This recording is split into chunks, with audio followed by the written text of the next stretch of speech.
This is the F20 60mm 1200 focal length refractor telescope.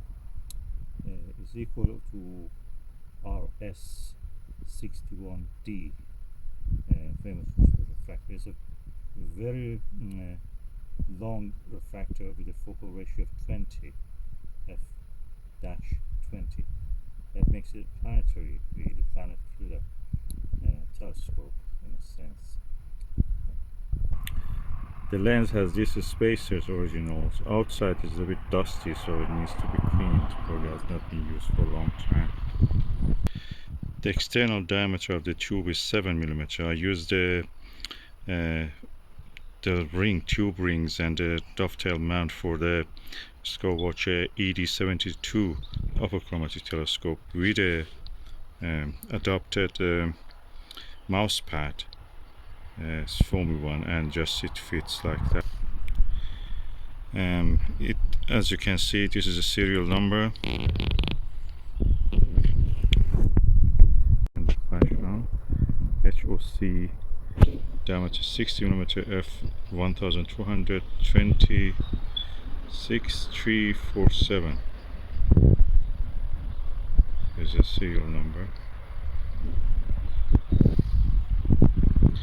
There's a lovely 6x3cm finder scope.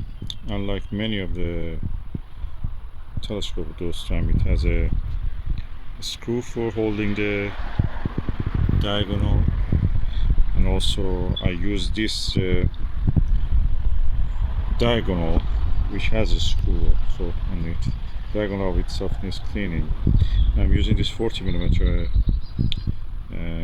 asymmetric Huygens Japanese eyepiece with this.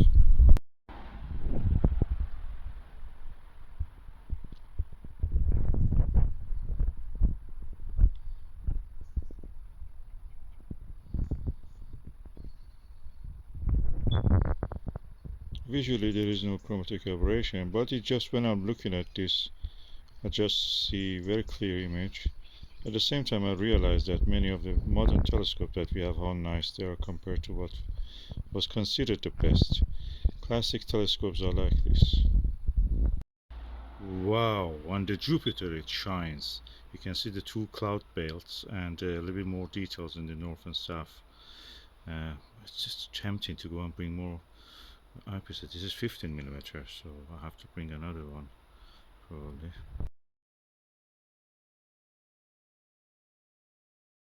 Okay, I'm now using the Huygens 12.5mm, and just immediately with magnified. I don't see any more details.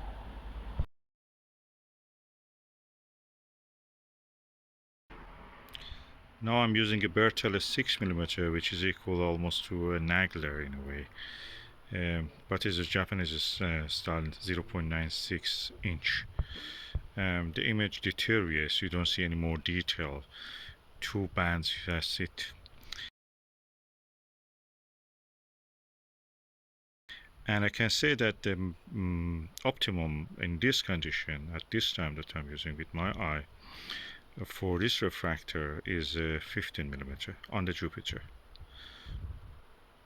It's of course chromatic aberration free. I didn't see any false color, anything. Probably this is not a strong point for this. Probably it is better for doing the double star splitting. I'm not sure.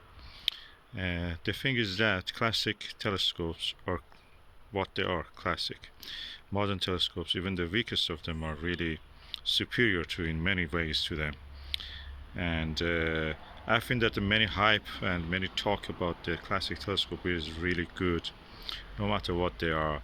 I believe it's just by the few collectors who are trying to keep up the price of their equipment for resale value.